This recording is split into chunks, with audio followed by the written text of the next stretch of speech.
할렐루야. 우리 주님의 은총이 여기 계신 여러분들과 함께 하시기를 기도합니다. 우리 서로 인사 나누겠습니다. 사랑합니다. 축복합니다. 사랑합니다. 축복합니다. 사랑합니다. 축복합니다. 주님의 위로하심과 주님의 은혜가 여기 계신 모든 분들에게 충만히 채워지기를 다시 한번 축원합니다. 요즘 트로트가 대세인 거 아시죠?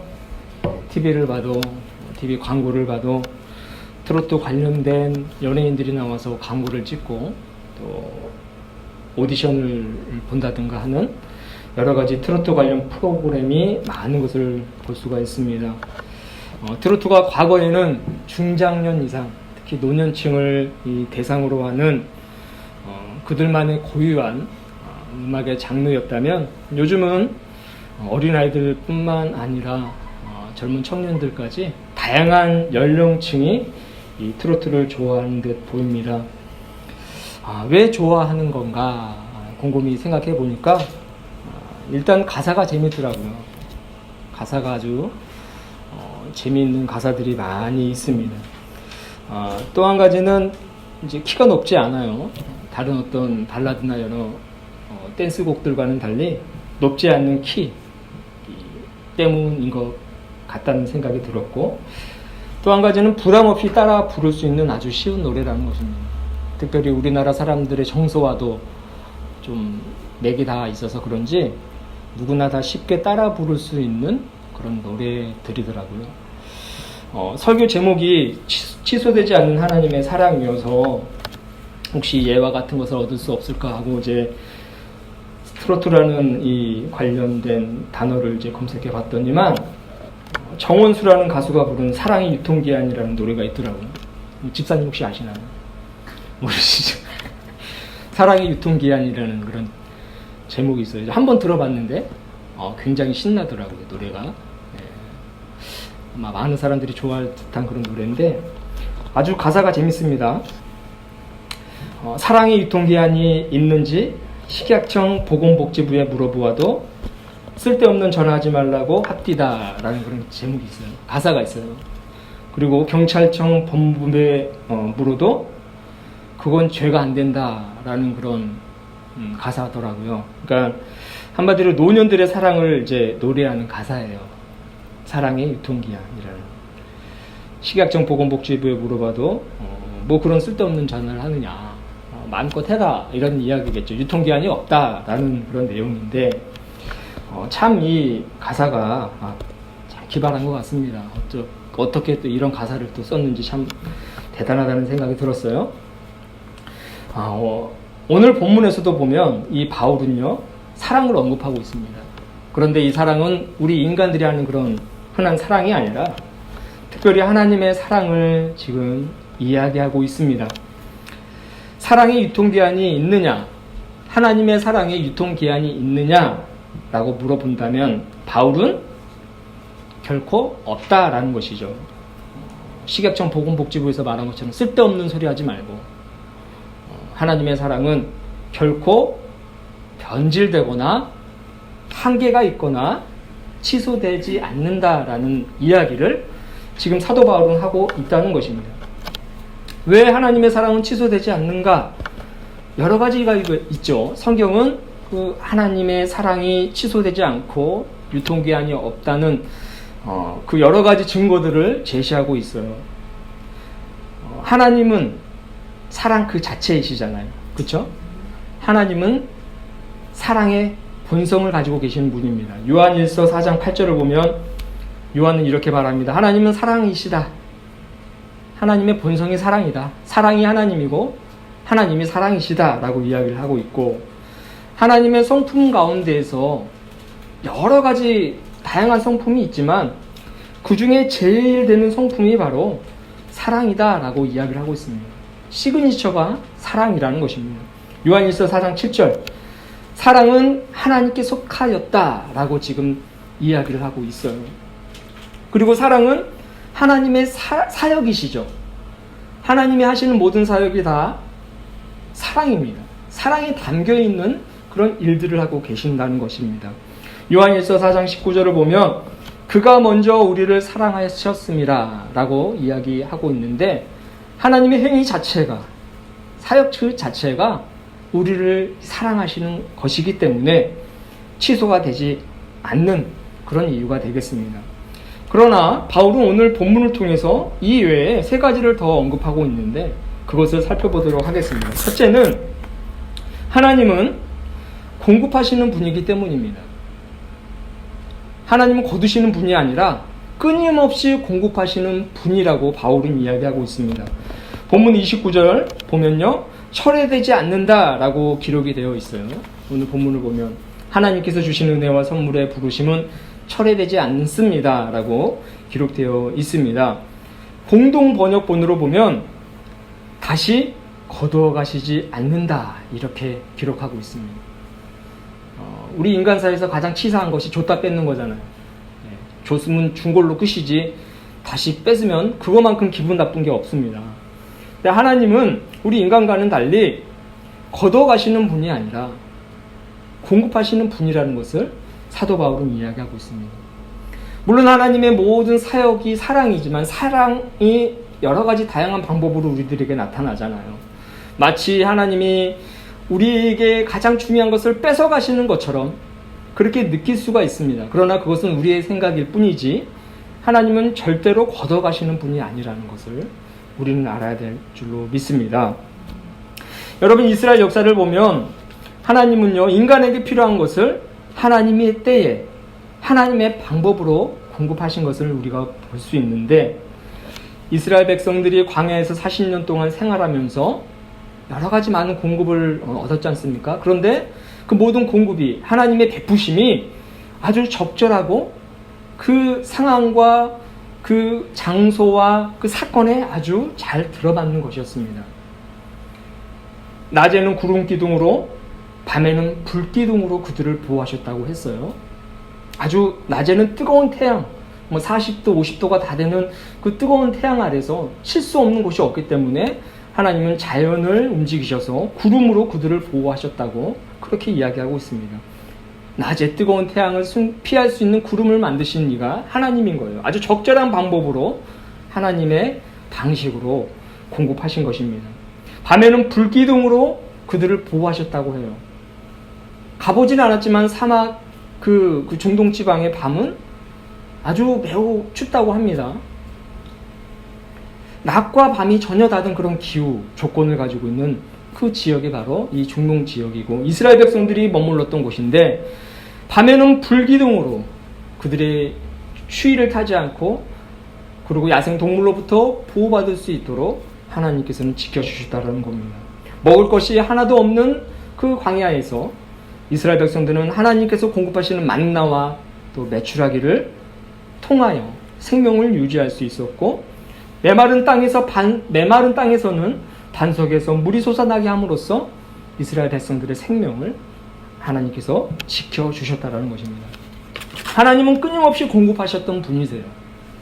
이스라엘이 아무리 반역하고 하나님이 원하시는 길로 가지 않더라도 하나님의 사랑 늘 끊임없이 그들을 향해 있었고 그들의 삶 속에 공급되어졌다는 것입니다. 하나님께서는 우리에게 늘 좋은 것을 주십니다. 여러분 믿으십니까? 공급하시는 분이기 때문에 그렇습니다. 하나님의 시간에, 하나님의 때에, 하나님의 방법으로 공급하십니다. 그런데 하나님께서 우리에게 주시는 것은 그냥 일반적인 것이 아니라 여러분 가장 좋은 것을 주신다는 사실을 기억하시길 바랍니다. 오늘 바울은요, 오늘 29절에서 가장 좋은 것 두 가지를 지금 공급하셨다 그렇게 이야기를 하고 있는데, 그것은 바로 은혜의 선물과 부르심이라고 오늘 세 번역본에는 기록하고 있습니다. 은혜의 선물은 무엇입니까? 바로 구원입니다. 하나님이 우리에게 베푸신 은혜 중에서 가장 좋은 은혜는 구원인 줄로 믿습니다. 여러분, 우리는 은혜 받은 사람들이에요. 우리가 매일같이 나와서 하나님 은혜에 목말라하고 하나님이 주시는 또 다른 어떤 은혜를 사모하지만 우리는 이미 가장 큰 은혜의 선물을 받은 사람인 줄로 믿습니다. 그러니까 더 이상 우리는 은혜를 달라고 때를 쓰면 돼요, 안 돼요? 안 된 거예요. 왜냐하면 우리는 큰 것을 받았기 때문에.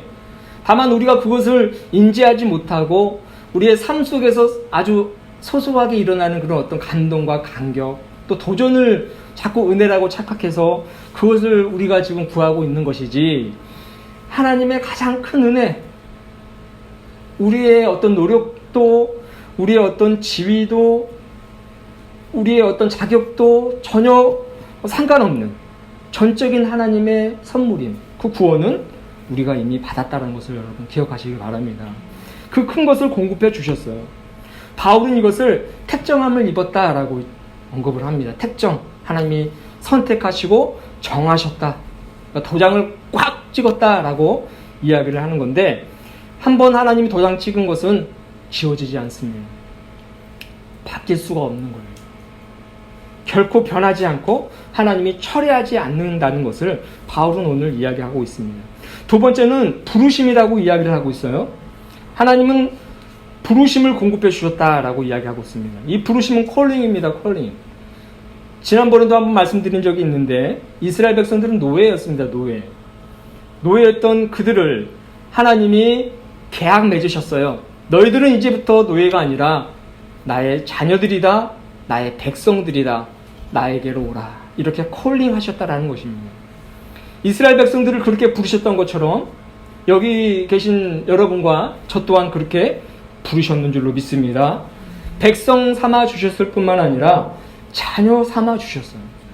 그래서 우리가 하나님을 아바, 아버지라고 부를 수 있는 겁니다. 우리가 조금 전에 특송을 했지 않습니까? 저는 이 찬양이 너무 좋더라고요. 아바, 아버지, 아빠, 아버지라는 뜻입니다. 이스라엘 이 히브리어와 우리나라 좀 이렇게 언어와 비슷한 부분이 많이 있는데, 그 중에 하나가 바로 이 아바, 아버지라는 뜻입니다. 우리도 아빠라고 부르기도 하고 아버지라고 부르지 않습니까? 그러니까 우리를 아버지라고 부를 수 있는 그런 대상으로 만들어 주신 것, 그것이야말로 가장 큰 선물이며 가장 큰 하나님의 공급이라는 것입니다. 이것이 바뀌지 않는다는 거예요. 결코 철회되지 않는다는 거예요. 여러분, 얼마나 좋습니까? 우리가 믿는 그 하나님, 한결같은 사랑으로 우리를 지켜주시고 우리에게 가장 좋은 것을 공급해 주신다는 것을 여러분 기억하시면서 취소되지 않는 그 하나님의 사랑 안에 거하실 수 있기를 주님의 이름으로 축원합니다. 여러분, 두 번째는 하나님은 인간의 행위에 영향을 받지 않으시기 때문에 하나님의 사랑이 결코 철회되지 않는다는 것을 기억하시길 바랍니다. 본문 30절을 보니까 순종하지 않았던 여러분, 그 여러분이 하나님의 자비를 입었다, 이렇게 기록하고 있습니다. 하나님이 가장 싫어하는 것이 불순종이에요.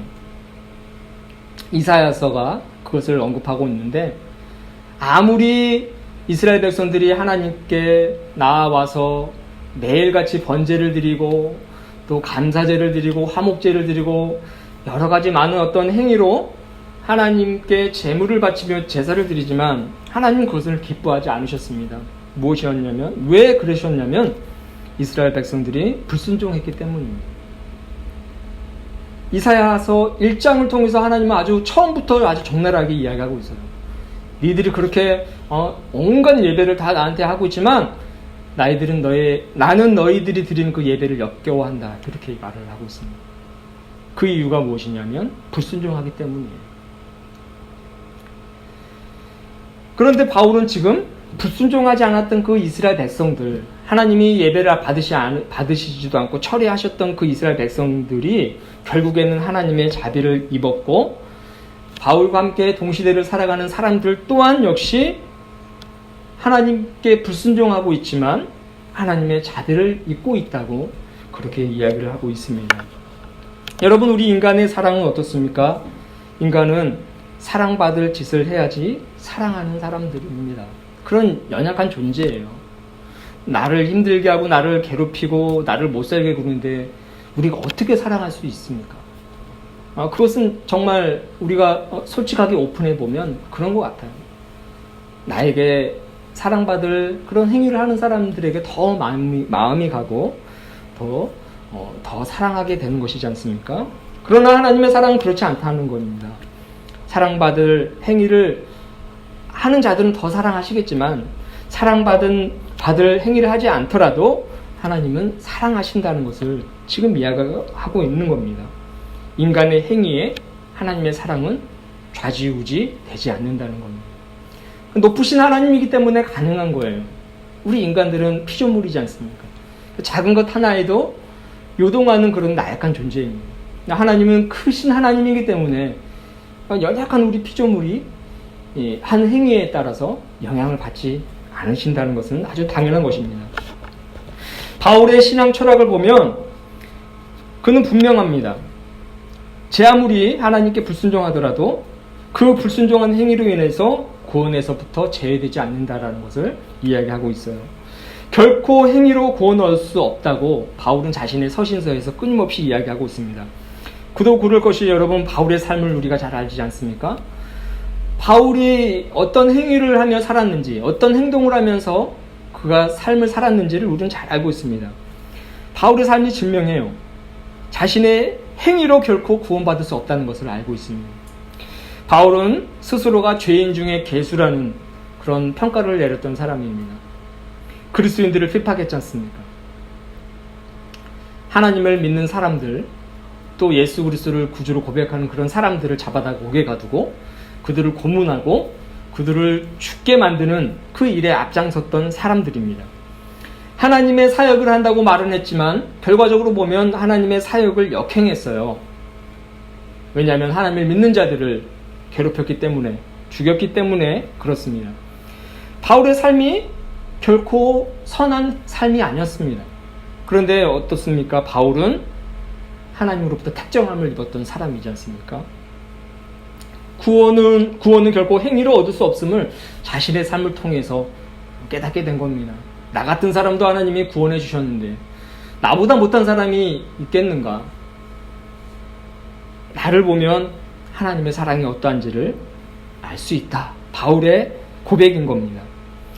또한 사랑은 하나님의 전적인 권리이기 때문에 그렇습니다. 인간의 사랑과 상관없이 사랑하고 안 하고는 하나님의 권리인 거예요. 그렇기 때문에 우리의 행위에 영향을 받지 않는 것이고, 하나님의 사랑은 인간뿐만 아니라 하나님이 창조하신 모든 피조 세계에 동일하게 적용된다는 것이 이 바울의 신앙 철학이었습니다.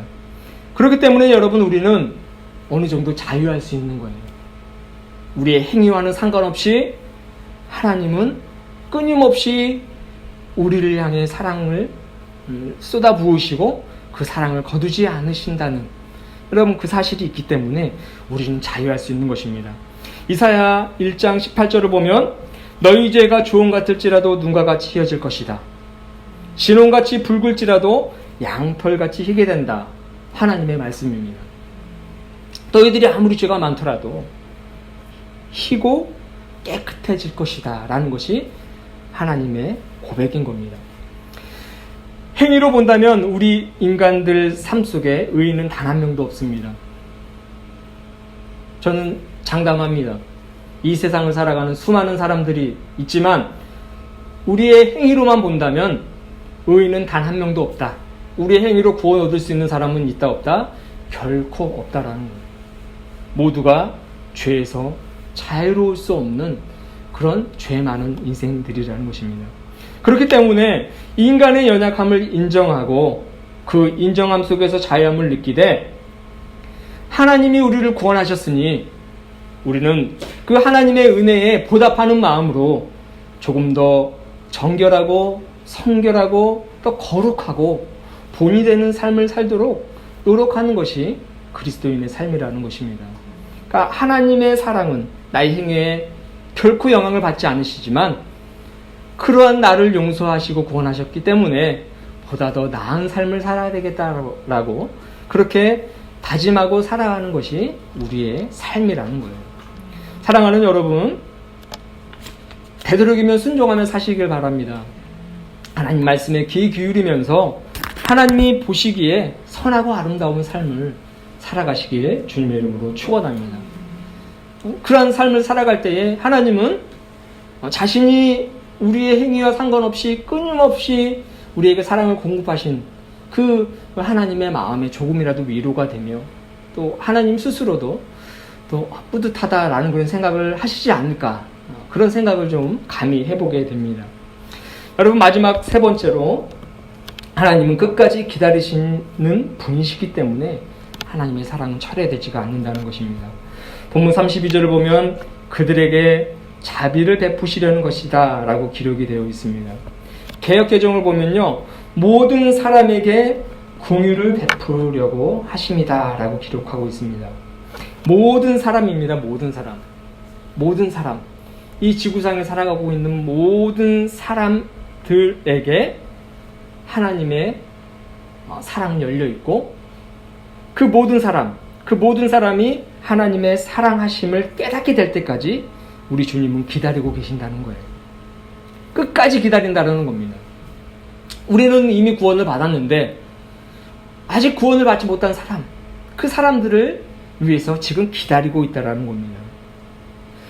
여러분, 바울의 시선으로 보기에 사람들은 불순종, 하나님께서는 사람들의 불순종을 허락하고 있는 것처럼 그렇게 보인 거예요. 하나님께서 개입하지 않는 것처럼 보입니다. 왜냐하면 아직도 죄 짓고 있는 사람, 또 하나님을 모르고 있는 사람들, 하나님을 알지만 하나님께로 나아가지 않는 사람들이 있기 때문에 하나님께서 그들의 그 만행을 좀 허락하시는 것처럼 보입니다. 하나님께서 그들의 마음을 돌이키려고 하려는 노력을 하지 않는 것 같다는 그런 생각을 들어요. 그러나 여러분, 그것은 하나님의 방관이 아니라 하나님의 기다리심이라는 것을 그는 깨닫게 되는 겁니다. 자신의 삶을 보면 알잖아요. 자신이 어떤 삶을 살았는지, 이런 내가 변화될 때까지, 다메섹 거리에서 예수님을 만날 때까지 기다리신 분이 바로 하나님이기 때문에 마치 지금 사람들이 그냥 내버려 두는 것 같지만 그것은 내버려 두는 방관이 아니라 끝까지 기다리시는 하나님의 사랑이다라는 것을 바울은 깨닫고 있는 것입니다. 마지막 남은 그 단 한 명이 하나님의 진심을 깨닫고 또 하나님의 품으로 되돌아오기를 기다리시는 분이 우리 하나님이라는 사실을 기억하시길 주님의 이름으로 축원합니다. 여러분, 이러한 하나님의 마음을 예수님께서 잘 표현하신 것이 마태복음 18장 12절 이하에 나와 있는 잃어버린 양 한 마리인 거예요. 단 한 명이라도, 마지막 남은 그 단 한 명이라도 되돌아오기를 기다리시는 그 마음이 그 예수님께서 표현하신 잃어버린 양 한 마리 비유라는 것입니다. 한 마리 양을 찾아야지만이 하나님의 그 구원 계획이 온전히 이루어진다는 사실을 알아야 합니다. 여러분, 그 계획이 조금이라도 빨리 좀 이루어질 수 있도록 우리가 우리 주변에 있는 그 양들을 좀 찾아 나설 필요도 있는 것입니다. 하나님이 당신을 사랑합니다. 하나님이 당신이 되돌아오기까지 지금 기다리고 계십니다. 하나님의 그 진심을 깨달으시고 하나님의 품으로 한번 돌아오십시오. 하나님 품에 안식하십시오. 이렇게 한마디라도 할 수 있는 저와 여러분이 되었으면 좋겠습니다. 하나님의 사랑은 결코 취소되지 않습니다. 다양한 방법으로 우리를 향해 다가오심을 믿으시길 바랍니다. 우리의 삶이 다르기 때문에 우리 삶 속에 개입하시는 방법도 다 달라요. 저 사람에겐 저렇게 개입하고 또 다른 사람에겐 또 다른 방법으로 개입하시는 것이 하나님의 사랑입니다. 그러나 결코 철회되지 않고 끊임없이 우리를 향해서 공급되어지고 늘 우리를 향해 다가오신다는 사실을 믿으시면서 날마다 평안한 삶을 살아가시기를 주님의 이름으로 축원합니다. 기도하도록 하겠습니다.